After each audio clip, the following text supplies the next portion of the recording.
আমাদের ভালোবাসা সবই যেন হয় মহান রবের জন্য। রাখব ঘৃণাগুলো তাও যেন হয় মহান রবের জন্য। ভালোবাসি বাসি ভালো ভালোবাসি প্রভু তোমাকে। ইয়া হাবিবি ইয়া রাসূলুল্লাহ হৃদয়ে গেঁথেছি তোমাকে। আমাদের ভালোবাসা সবই যেন হয় মহান রবের জন্য।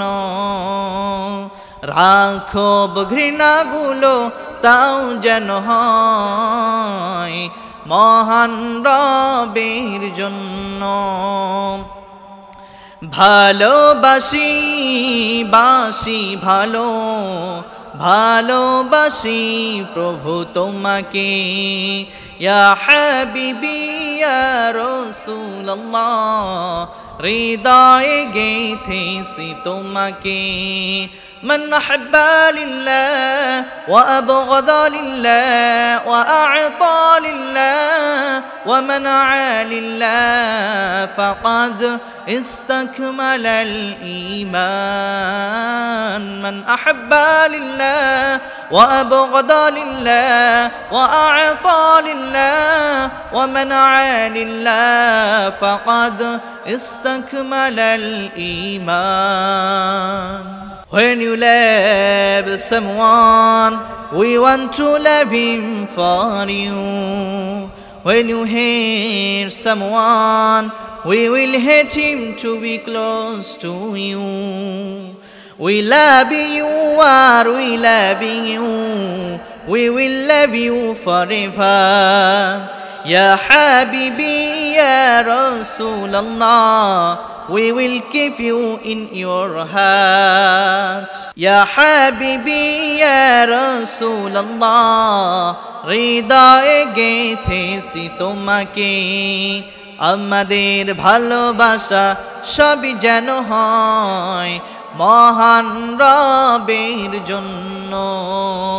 রাখব ঘৃণাগুলো তাও যেন হয় শুধু প্রভু তোমারই জন্য।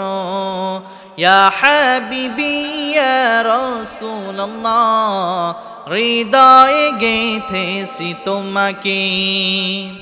ইন্না আহব্বাল আ'মাল ইলাল্লাহি তাআলা قلبي على في الله والحب في الله والبغض في الله. من أحب لله وأبغض لله وأعطى لله ومنع لله فقد استكمل الإيمان. من أحب لله وأبغض لله وأعطى لله ومنع لله فقد استكمل الإيمان.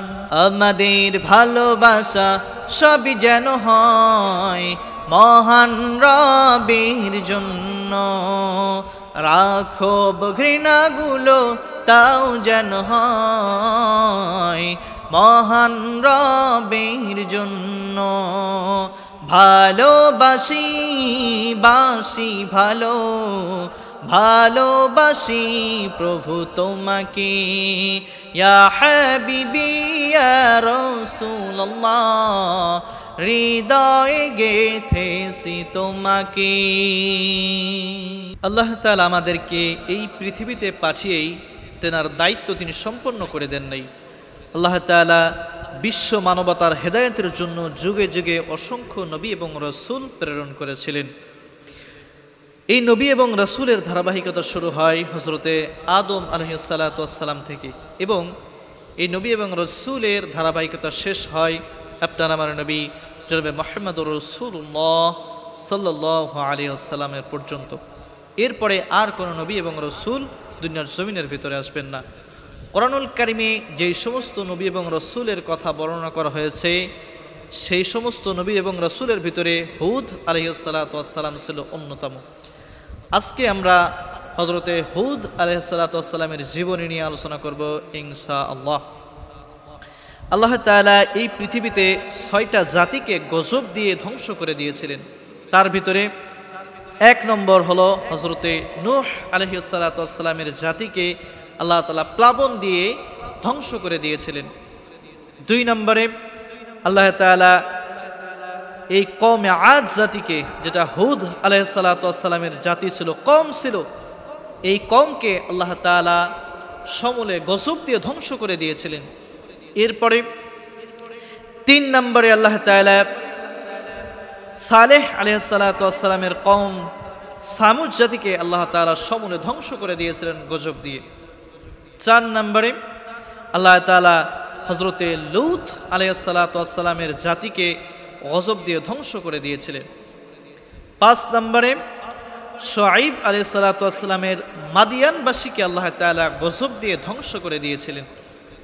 6 নম্বর এবং সর্বশেষ হলো বনি ইসরাইল জাতিকে, অর্থাৎ ফ্রাউন এবং তার যে সৈন্য সামন্ত ছিল, তার যে কওম ছিল মূসা আলাইহিস সালামের সময়, মূসা আলাইহিস সালামের যে কওমগুলো ছিল বনি ইসরাইলকে আল্লাহ তাআলা গজব দিয়ে সমূলে ধ্বংস করে দিয়েছিলেন। আজকে আমরা হযরতে হুদ আলাইহিস সালাতু ওয়াস সালামের আদ জাতির ধ্বংসের আদ্যপান্ত সম্পর্কে জানবো ইনশাআল্লাহ। কিভাবে আল্লাহ তাআলা হযরতে হুদ আলাইহিস সালাতু ওয়াস সালামকে নবী হিসেবে প্রেরণ করলেন এবং তিনি তার কওমকে দাওয়াত দিলেন, দাওয়াতের ফল কি হলো, এরপর তারা কিভাবে রিয়াক্ট করেছিল, সর্বশেষ কিভাবে এই আদ জাতির উপরে আযাব নেমে এসেছিল, সমস্ত বিষয় সম্পর্কে জানবো এবং সর্বশেষ এই হুদ আলাইহিস সালাতু ওয়াস সালামের জীবনী থেকে আমাদের জন্য কি শিক্ষা আছে এটা নিয়েই আজকের আলোচনা শেষ করব ইনশাআল্লাহ। নূহ আলাইহিস সালাতু ওয়াস সালাম ছিলেন আদ বংশেরই লোক। আদ ও সামুদ, নূহ আলাইহিস সালাতু ওয়াস সালামের পুত্র শাম এর বংশধর এবং নূহ আলাইহিস সালাতু ওয়াস সালামের 5ম এবং 8ম অধীনস্থ পুরুষদের মধ্যে অন্যতম ছিলেন। আদ সম্প্রদায়ের 13টি পরিবার তারা বসবাস করত, অর্থাৎ 13টি পরিবারের গোত্র তারা বসবাস করত। আম্মাম থেকে হাজরামাউত এবং ইয়ামান পর্যন্ত তারা তাদের এই গোত্রগুলো বসবাস করত। আল্লাহ তাআলা এই হুদ আলাইহিস সালাতু ওয়াস সালামের জাতিকে অনেক নিয়ামত দিয়েছিলেন, তাদের বক্ষটাকে বিদীর্ণ করে দিয়েছিলেন, সুঠাম দেহের অধিকারী করে দিয়েছিলেন, তাদের দৈহিক শক্তি দিয়েছিলেন।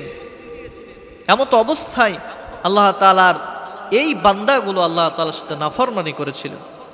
আল্লাহ তাআলার সমস্ত অনুগ্রহের দুয়ারগুলো এই আদ জাতির জন্য খুলে দিয়েছিলেন। তাদের খ্যাত ভরা শস্য ছিল, কোনো কিছুই তাদের অভাব ছিল না। তারপরেও তারা তেড়া লোক ছিল, তারা আল্লাহ তাআলার কাছে সীমা লঙ্ঘন করেছিল, আল্লাহ তাআলার অবাধ্য জাতিতে পরিণত হয়েছিল। এই কারণে আল্লাহ তাআলা তাদেরকে ধ্বংসের ভিতরে নিমজ্জিত করে দিয়েছিল। এই আদ জাতি তারা মূর্তি পূজা করত। তারা আগের যুগে নূহ আলাইহিস সালাতু ওয়াস সালামের যুগে যেমন মূর্তি পূজা করত, তারা মানুষদেরকে যেমন শিরক করত, এই শিরকে কাজের ভিতরে এই আদ জাতিগুলো নিমজ্জিত ছিল। যখন চতুর্দিকে শিরকের ভিতরে মানুষগুলো নিমজ্জিত হয়ে গেল, মানুষগুলো আল্লাহ ভোলা হয়ে গেল, আল্লাহ তাআলা তখন হযরতে হুদ আলাইহিস সালাতু ওয়াস সালামকে এই আদ জাতির জন্য নবী হিসেবে প্রেরণ করে দিলেন। আল্লাহ তাআলা বললেন কোরআনুল কারীমের 11 নম্বর সূরাতুল হুদের 50 নম্বর আয়াতে আল্লাহ তাআলা বললেন ওয়া ইলা আদিন আখাহুম হুদান ক্বালা ইয়া কওমি ইবুদুল্লাহা মা লাকুম মিন ইলাহিন গায়রু ইন আনতুম ইল্লা মুফতারুন। আল্লাহ তাআলা বললেন আমি আদ জাতির কাছে তাদের ভাই হুদ আলাইহিস সালাতু ওয়াস সালামকে পাঠালাম। পাঠানোর পরে তিনি এবার আল্লাহ তাআলার একত্ববাদের দাওয়াত দিতে লাগলেন, বললেন, শোনো আমার সম্প্রদায়ের লোকেরা, তোমরা যে মূর্তিগুলার পূজা করতেছো, তোমরা যে এইভাবে আল্লাহকে বাদ দিয়ে শিরকের ভিতরে নিমজ্জিত রয়েছো, তোমরা এই শিরকি কাজকাম থেকে ফিরে আসো, বিরত থাকো। আল্লাহ তাআলা তোমাদেরকে অগণিত নিয়ামত দিয়েছে, তোমাদের বক্ষকে বিদীর্ণ করে দিয়েছে, তোমাদের সুঠাম দেহের অধিকারী করেছে, শক্তিশালী করেছে। সুতরাং তোমাদের আল্লাহ তাআলা জ্ঞান বুদ্ধি দিয়েছে, আকল দিয়েছে, এই জ্ঞান বুদ্ধিটা খাটাও। এরপরে তোমরা আল্লাহর রাস্তায় ফিরে আসো, তোমাদের এই মূর্তিগুলা পূজা থেকে বাদ দাও। এমন ভাবে যখন তাদের কাছে দাওয়াত দিতে লাগলো, দাওয়াত দেওয়ার পরে এবার তারা বলতে লাগলো, হে হুদ, আমরা তো তোমাকে ভালো মনে করতাম, আমরা তো তোমাদেরকে ভালো জানতাম, তোমাকে ভালো জানতাম, কিন্তু তুমি এমন কথা কেমন ভাবে বললে? তুমি কি ক্ষমতা পাওয়ার লোভে এমন কাজ করতেছো নাকি? তুমি কি আমাদের কাছ থেকে কোনো বিনিময় পাওয়ার জন্য এমন কাজ করতেছো নাকি? এমন ভাবে যখন হুদ আলাইহিস সালামকে বললেন, তখন তিনি তাদের এই প্রশ্নের জবাব এমন ভাবে দিলেন, ইয়া কওমি লা আসআলুকুম আলাইহি আজরা ইন আজরিয়া ইল্লা আলাল্লাযী ফাতারানি আফালা তা'কিলুন। তিনি তখন জবাবে বলেছিলেন, হে আমার সম্প্রদায়ের লোকেরা, আমি যে দাওয়াত তোমাদের সামনে উপস্থাপন করতেছি, এই দাওয়াতের কোনো বিনিময় আমি তোমাদের কাছ থেকে চাই না। আমি যেই বিনিময়টা চাই সেটা হলো আল্লাহ তাআলার কাছ থেকে চাই, আর আল্লাহ তাআলা এই দাওয়াতের বিনিময় অবশ্যই আমাকে প্রতিদান দিয়ে দিবেন। এরপরেও তোমরা কি এই বিষয়টাকে অনুধাবন করতে পারছো না? আমি কোনো বিনিময় তোমাদের কাছে চাই না, আর বিনিময় আমি যদি চাই সেটা আমি আল্লাহ তাআলার কাছ থেকে চেয়ে নেব, আমি তোমাদের কাছে চাইব না। তিনি তখন আরো বলেছিলেন, ওয়া কওমি ইস্তাগফিরু রাব্বাকুম সুম্মা তুবু ইলাইহি ইরসিলিস সামাআ আলাইকুম মিদরারা ويمددكم قوة إلا قوتكم ولا تتولوا مجرمين। তিনি তখন আরো বলেছিলেন, শোনো হে আমার কওমের লোকেরা, তোমরা যে মূর্তিগুলো পূজা করতেছো, তোমরা যে আল্লাহ তাআলার সাথে শিরক করতেছো, তোমরা এই শিরক বাদ দাও, আল্লাহ তাআলার উপরে গোলামি করো, আল্লাহ তাআলার গোলামি করো। আর যদি তোমরা সমস্ত মূর্তি পূজা বাদ দিয়ে আল্লাহ তাআলার গোলামি করতে পারো, আল্লাহ তাআলা তোমাদের সমস্ত গুনাহ খাতাগুলো মাফ করে দিবেন। সুবহানাল্লাহ। কি বলতেছে? তোমরা যে মূর্তি পূজাগুলো করো, এই মূর্তি পূজা যদি তোমরা বাদ দাও, আর যদি তোমরা আল্লাহর রাস্তায় ফিরে আসতে পারো, তাহলে আল্লাহ তাআলা তোমাদের জীবনের সমস্ত গুনাহ খাতাগুলো মাফ করে দিবে। হুদ আলাইহিস সালাতু ওয়াস সালাম যখন তাদের সম্প্রদায়ের কাছে দাওয়াত দিলেন, এই দাওয়াতের মাধ্যমে তিনটা বিষয় ফুটে উঠেছে। এক নম্বর, তাদের সম্প্রদায়ের কাছে যে তিনি বলেছিলেন, শোনো আমার সম্প্রদায়ের লোকেরা, তোমরা যে মূর্তিগুলা পূজা করতেছো, এই মূর্তি পূজাগুলো তোমরা মূর্তি পূজা করা বাদ দাও, তোমরা আল্লাহ তাআলার গোলামি করো, মূর্তি পূজা বাদ দিয়ে তোমরা আল্লাহ তাআলার ইবাদত করো।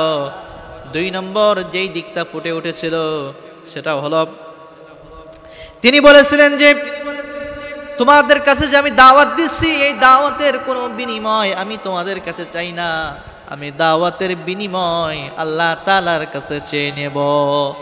তিন নম্বর বলেছিলেন, তোমরা আল্লাহ তাআলার কাছে, তোমরা আল্লাহ তাআলার ইবাদত করো, আর তোমরা গুনাহ থেকে ফিরে আসো। যদি তোমরা গুনাহ থেকে ফিরে এসে আল্লাহ তাআলার কাছে ইবাদত করতে পারো, দোয়া ইস্তেগফার করতে পারো, আল্লাহ তাআলা তোমাদের জীবনের तमाम গুনাহ খাতাগুলো মাফ করে দিবেন। সুবহানাল্লাহ। তিনটা দিক বলছে, মূর্তি পূজা বাদ দাও, আর আমি তোমাদের কাছে কোনো বিনিময় চাই না, আর যদি তোমরা মূর্তি পূজা বাদ দিয়ে তোমরা আল্লাহ তাআলার ইবাদত বন্দেগীতে লিপ্ত হতে পারো, অবশ্যই আল্লাহ তাআলা তোমাদের পিছনের সমস্ত গুনাহ খাতাগুলো মাফ করে দিবেন। এমন ভাবে যখন হযরতে হুদ আলাইহিস সালাতু ওয়াস সালাম তার কওমের লোকদের কাছে দাওয়াত দিতে লাগলেন, দাওয়াত দেওয়ার পরে তাদের কওমের লোকেরা হযরতে হুদ আলাইহিস সালাতু ওয়াস সালামের উপরে তিনটা আপত্তি পেশ করলেন। তারা কয়টা আপত্তি? তিনটা আপত্তি পেশ করলেন। এক নম্বরে তারা বলল যে তুমি যে আমাদের সাথে এমন করতেছো, আমাদের যে দেব দেবীগুলো রয়েছে, যে মূর্তিগুলো রয়েছে, এই মূর্তিগুলার উপরে তোমাদের হয়তো বদ নজর পড়েছে, এই মূর্তিগুলো হয়তো তোমার উপরে বদ নজর দিয়েছে, আর এই কারণে তুমি এমন ভাবে আচরণ আমাদের সাথে করতেছো। আল্লাহ তাআলা কোরআনুল কারীমের 11 নম্বর সূরা সূরাতুল হুদের 53 নম্বর আয়াতে এই বিষয়টা আল্লাহ তাআলা এমন ভাবে তুলে দিলেন, ক্বালু ইয়া হুদ মা জি'তানা লিবাইনাতি ওয়া মা নাহনু বিতারিকি আলিহাতিনা আন কওমিকা ওয়া মা নাহনু লাকা বিমুমিনিন। তখন তাদেরকে বলেছিল, শোনো, তুমি যে আমাদের কাছে এই যে দাওয়াত নিয়ে এসেছো, এই দাওয়াত নিয়ে এসেছো যেহেতু প্রকাশ্য কোনো দলিল তো তোমাদের কাছে নাই, তোমার কাছে নাই, আর যদি এই দাওয়াতের প্রকাশ্য কোনো দলিল থেকে থাকে, স্ট্রং কোনো এভিডেন্স থাকে, তাহলে তুমি আমাদের কাছে পেশ করো। হুদ আলাইহিস সালামকে বললেন, কি বললেন শুনেন, যে তুমি যেহেতু দাওয়াত দিচ্ছ, আল্লাহ তাআলার জন্য তুমি দাওয়াত দিচ্ছ, সুতরাং এই আল্লাহ তাআলার পক্ষ থেকে স্পষ্ট কোনো দলিল আছে কিনা তুমি আমাদেরকে পেশ করো। তোমাকে বিশ্বাস করি না তুমি যে কথাগুলো বলতেছো, আর আমরা মনে করি ইন্নাকুলু ইল্লা তারাকনা বা'দুনা লিআলিহাতিনা বিসু। আর তুমি যে এমন ভাবে আমাদের কাছে দাওয়াত দিচ্ছ, এই দাওয়াতটা আমাদের যে মূর্তিগুলো রয়েছে, এই মূর্তিগুলোর বদ নজর ছাড়া আর কিছুই না। এই মূর্তিগুলা বদ নজর দিয়েছে বলে তুমি এমন ধরনের কথা বলতেছ। আজ জাতির মতো এই মানুষগুলো শিরকে যখন নিমজ্জিত ছিল আজ জাতি, আর এমন ধরনের কথা যখন হুদ আলাইহিস সালামকে বলতে লাগলো, তখন এবার হুদ আলাইহিস সালাম জবাবে কি বললেন শোনেন, قال إني أشهد الله واشهد أني بريء مما تشركون। তখন তাদের সম্প্রদায়ের লোকেরা বলেছিল, এ হুদ শোনো, আমাদের এই যে মূর্তিগুলা রয়েছে, এই মূর্তিগুলোর বদ নজর হয়তো তোমাদের উপরে লেগেছে, তোমার উপর আমাদের এই মূর্তিগুলোর বদ নজর লাগার কারণে তুমি হয়তো এমন কথা বলতেছো। আর যদি তুমি তোমার এই কথা থেকে ফিরে না আসো, তাহলে এই মূর্তিগুলার কারণে তুমি ধ্বংস হয়ে যাবা, এই মূর্তিগুলো তোমাকে ধ্বংস করে দেবে। এমন ভাবে যখন হুদ আলাইহিস সালামকে তাদের সম্প্রদায় বলল, তখন তিনি তাদেরকে কি জবাব দিয়েছিলেন, এই বিষয়টা আল্লাহ তাআলা কোরআনুল কারীমে তুলে দিয়েছিলেন। তাদেরকে কি জবাব দিয়েছিলেন শুনেন, قال إني أشهد الله واشهد أني بريء مما تشركون। তিনি তখন তাদের সম্প্রদায়কে বলেছিল, আমার সম্প্রদায়ের লোকেরা শোনো, তোমরা আল্লাহ তাআলার কাছে শিরক করতেছো আর বলতেছো তোমরা আমাকে অমঙ্গল করবে, আমি তোমাদেরকে চ্যালেঞ্জ দিচ্ছি, শোনো, তোমার সমস্ত দেবদেবী মিলে, সমস্ত মূর্তি মিলে তোমরা আমার কিছুই করতে পারবে না। আর যদি তোমাদের কোনো ক্ষমতা থাকে তোমার এই মূর্তিগুলোর, তাহলে তারা যেন আমাকে কিছু করে দেখায়। এমন ভাবে তাদেরকে চ্যালেঞ্জ দিলেন। এরপরে তাদেরকে বললেন, শোনো, তোমরা যেই মানুষগুলার পূজা করো, তোমরা যেই মানুষগুলোর ইবাদত করো, এই মানুষগুলো না খাইতে পারে, না পান করতে পারে, এই মানুষগুলো তোমাদের না কোনো উপকার করতে পারে, আর এই মানুষগুলো তো কাউকে কোনো ক্ষতি করতে পারবে না, তোমরা কেন এই মানুষগুলোর পূজা করো? এরপরে এই সম্প্রদায়ের লোকেরা বলল, শোনো, আল্লাহ তাআলা যেহেতু নবী হিসেবে প্রেরণ করবেন, তাহলে আমাদের মতো একজন মানুষকে কেন নবী হিসেবে প্রেরণ করলো? আল্লাহ যদি নবী হিসেবে প্রেরণ করবেন, তাহলে হয়তো কোনো ফেরেশতাদেরকে আল্লাহ তাআলা নবী হিসেবে পাঠাইতে পারতেন, কোনো ফেরেশতা পাঠাইতে পারতেন। কেন আল্লাহ তাআলা একটা মানুষকে নবী হিসেবে প্রেরণ করলেন? এমন মানুষ নবী হিসেবে প্রেরণ করলেন যে মানুষগুলো খায়, যে মানুষগুলো পান করে, আবার তারা আমাদের মতো চলাফেরা করে। এই মানুষগুলোর ধারণা হলো যে নবী যারা হবেন, তারা সাধারণ কোনো মানুষ হবেন না, তারা হয়তো ফেরেশতা হবেন। এই মানুষগুলো তো আর জানে না দুনিয়ায় বসবাস করে কারা, মানুষ না ফেরেশতা। দুনিয়ায় যেহেতু বসবাস করে মানুষ, মানুষের সুবিধা অসুবিধা, সুখ অসুখ বুঝবে কিন্তু মানুষ। সুতরাং আল্লাহ তাআলা এই জন্যই মানুষের জন্যই মানুষ নবী হিসেবে প্রেরণ করেছিলেন। তারা যখন এমনভাবে আপত্তি করল, যেহেতু আল্লাহ তাআলা এই দুনিয়ার জমিনের ভিতরে নবী হিসেবে প্রেরণ করবেন, তাহলে মানুষকে কেন প্রেরণ করলো? এমন ভাবে যখন আপত্তি পেশ করলো তারা, হুদ আলাইহিস সালামের কওমরা যখন তাদের হুদ আলাইহিস সালামকে বললেন, শোনো, আল্লাহ তাআলা যেহেতু নবী হিসেবে প্রেরণ করেছে, একজন মানুষকে কেন নবী হিসেবে প্রেরণ করলেন? ফেরেশতা তো পাঠাতে পারতেন। তখন তাদের জবাব তিনি এমন ভাবে দিলেন, তোমরা আশ্চর্য হচ্ছ, কারণ আল্লাহ তাআলা মানুষের ভিতর থেকে একজনকে উপদেশ হিসেবে বানিয়েছে নাকি, এই জন্য তোমরা কি আশ্চর্য হচ্ছ? তখন তাদেরকে আরো তিনি বললেন, শোনো, আল্লাহ তাআলা তোমাদের জন্য যে অগণিত নিয়ামত দিয়েছে, তোমরা এই নিয়ামতের কথা স্মরণ করো, আর এই নিয়ামতের কথা স্মরণ করে তোমরা আল্লাহর পথে ফিরে আসো। এমন ভাবে তাদেরকে দাওয়াত দিলেন। দাওয়াত দেওয়ার পরে তারা এতই ঘাড় তারা জাতি ছিল, তারা হুদ আলাইহিস সালামের কোনো কথাই শুনলেন না। তারা তখন বললেন, হুদ, তুমি তো আমাদের কাছে নির্বুদ্ধিতার পরিচয় দিচ্ছ, তুমি তো নির্বোধের পরিচয় দিচ্ছ আমাদের কাছে। তখন তিনি বললেন, শোনে, যদি তোমরা আমার কথা মেনে না নাও, আর যদি তোমরা আল্লাহর ইবাদত বন্দেগী না করো, আল্লাহ তাআলা তোমাদেরকে কঠিন আযাবের ভিতরে গ্রেফতার করবে, তোমাদের কঠিন আযাব দিবে। যদি তোমরা আমার কথা না শোনো, যদি তোমরা মূর্তি পূজা বাদ না দাও, আর আমাকে যদি নবী হিসেবে গ্রহণ না করো, আল্লাহ তাআলার যদি ইবাদত না করো, তাহলেই আল্লাহ তাআলা অচিরেই তোমাদের জন্য কঠিন আযাব রেখে দিয়েছেন। তখন তারা বলল যে, কে আমাদেরকে আযাব দিবে? আমরা এতই শক্তিশালী, কে আছে যে আমাদেরকে আযাব দেবে?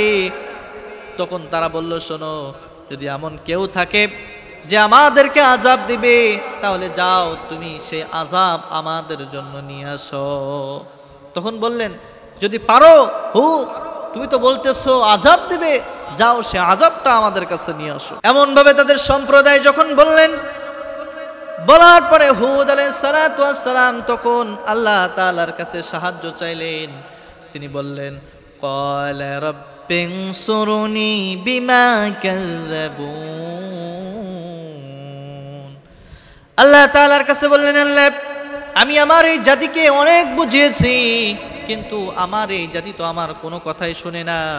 সুতরাং তুমি এই জাতির জন্য যেটা ভালো হয়, কল্যাণ হয়, তুমি সেই কাজটা করো। এমন ভাবে যখন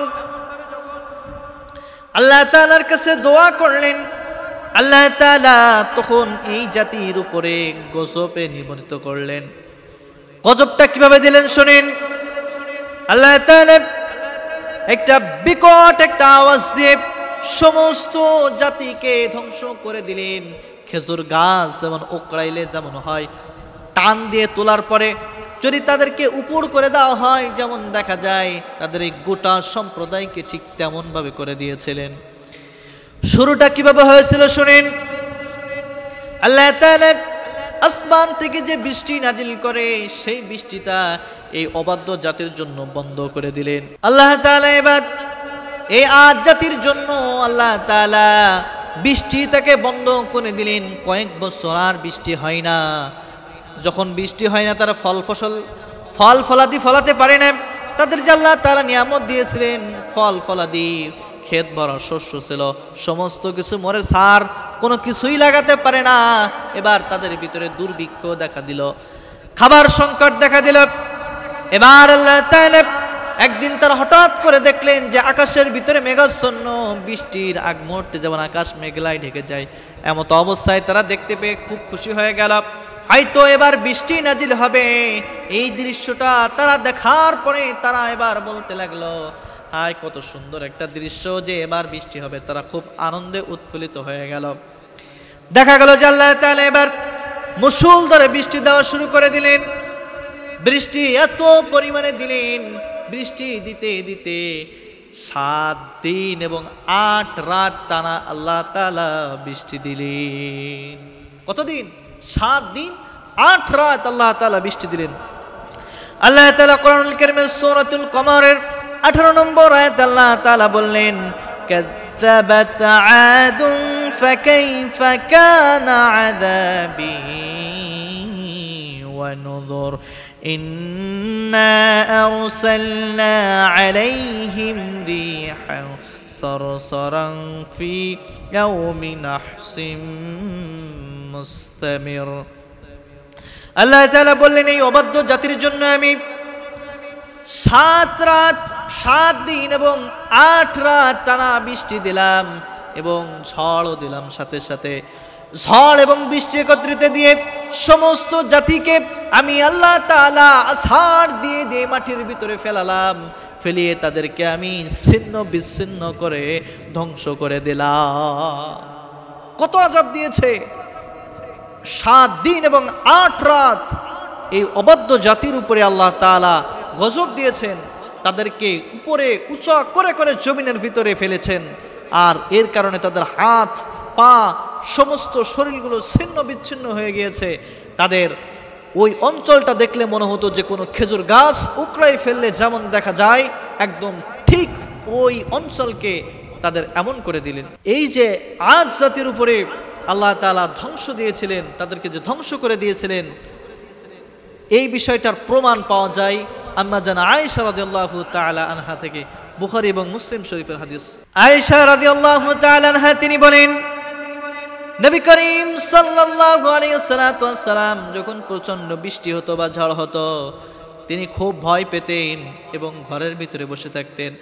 আর এই দোয়াটা আল্লাহ তাআলার কাছে বেশি বেশি পাঠ করতেন, আল্লাহুম্মা ইন্নী আসআলুকা খায়রাহা ওয়া খায়রা মা ফিহা ওয়া খায়রা মা উরসিলতা বিহি ওয়া আউযু বিকা মিন শাররিহা ওয়া শাররি মা ফিহা ওয়া শাররি মা উরসিলাত বিহি। তখন আল্লাহ তাআলার কাছে বেশি বেশি এই দোয়াটা পাঠ করতেন, হে আল্লাহ, এই বাতাসের মাধ্যমে যে কল্যাণটা রয়েছে এই কল্যাণটা তুমি আমাদের জন্য দাও, আর এই বাতাসের ভিতরে যে অনিষ্ট রয়েছে এই অনিষ্টটা আমাদের থেকে তুমি দূর করে দাও। যখন বাতাস হতো, প্রচন্ড ঝড় হতো, বৃষ্টি হতো, নবী করিম সাল্লাল্লাহু আলাইহি ওয়াসাল্লাম তখন ভয় পেতেন আর এই দোয়াটা বেশি বেশি পাঠ করতেন। তখন নবী করিম সাল্লাল্লাহু আলাইহি ওয়াসাল্লামকে জিজ্ঞাসা করা হলো, তখন বললেন, নবী, আপনি কেন এই ঝড় বৃষ্টি এলে ভয় পান? আপনি কেন এই দোয়াটা পাঠ করেন? তখন নবীজি উত্তর দিয়ে বলেছিলেন, শোনো আয়েশা, যখন এই ঝড় হয়, বৃষ্টি হয়, তখন হুদ আলাইহিস সালামের আদ জাতির কথা আমার স্মরণ হয়, না জানি আল্লাহ তাআলা আবার গজবে আমাদেরকে নিপতিত করে কিনা, এই কথা মনে হয়, এজন্যই আমি ভয় পেয়ে যাই। সুতরাং যখন ঝড় বৃষ্টি হবে তখন আল্লাহ তাআলার এই যে নবী করিম সাল্লাল্লাহু আলাইহি ওয়াসাল্লাম যে দোয়াটা শিখিয়ে গিয়েছেন এই দোয়াটা যেন আমরা পড়তে পারি। এভাবে করে হুদ আলাইহিস সালাতু ওয়াস সালামের আদ সম্প্রদায়কে আল্লাহ তাআলা এই দুনিয়া থেকে সমূলে ধ্বংস করে দিয়েছিলেন। আজকে যে আমরা হুদ আলাইহিস সালাতু ওয়াস সালামের জীবনী সম্পর্কে জানলাম, এই জীবনী থেকে আমাদের জন্য কি শিক্ষা রয়েছে, আসুন সংক্ষিপ্ত আকারে আমরা সেই শিক্ষা সম্পর্কে জানি। শুধুমাত্র আলোচনা শুনবো এবং শিক্ষা নেব না, এটা তো হতে পারে না। কারণ আলোচনার ভিতরে থেকে আপনি কি বুঝলেন, কি সামারি আছে, এটা নিয়ে আজকে আমাদেরকে বাড়ি যেতে হবে ইনশাআল্লাহ। হুদ আলাইহিস সালাতু ওয়াস সালামের জীবনী থেকে আমাদের জন্য 1 নম্বর যে শিক্ষা রয়েছে সেটা হলো যে আল্লাহ তাআলা আপনাকে আমাকে যে নিয়ামত দিয়েছেন এই নিয়ামতের আপনার আমার শুকরিয়া আদায় করতে হবে। আল্লাহ তাআলার নিয়ামতের শুকরিয়া আদায় করতে হবে। দেখেন, আল্লাহ তাআলা এই আদ জাতিকে অসংখ্য নিয়ামত দিয়েছিলেন। তাদের ক্ষেত ভরা ধান ছিল, ফসল ছিল, কোনো কিছুর অভাব ছিল না, তাদের দৈহিক শক্তি ছিল।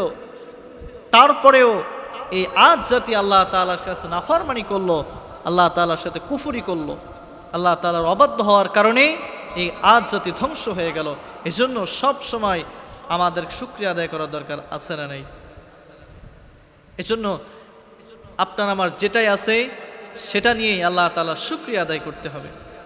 2 নাম্বার, এই হুদ আলাইহিস সালাতু ওয়াস সালামের জীবনী থেকে আপনার আমার কি শিক্ষা, সেটা হলো যখন তাদের কাছে এই আদ সম্প্রদায়ের কাছে ওহী নিয়ে যাওয়া হলো, তারা সেটা অস্বীকার করলোই, সাথে সাথে তারা অহংকার করলো।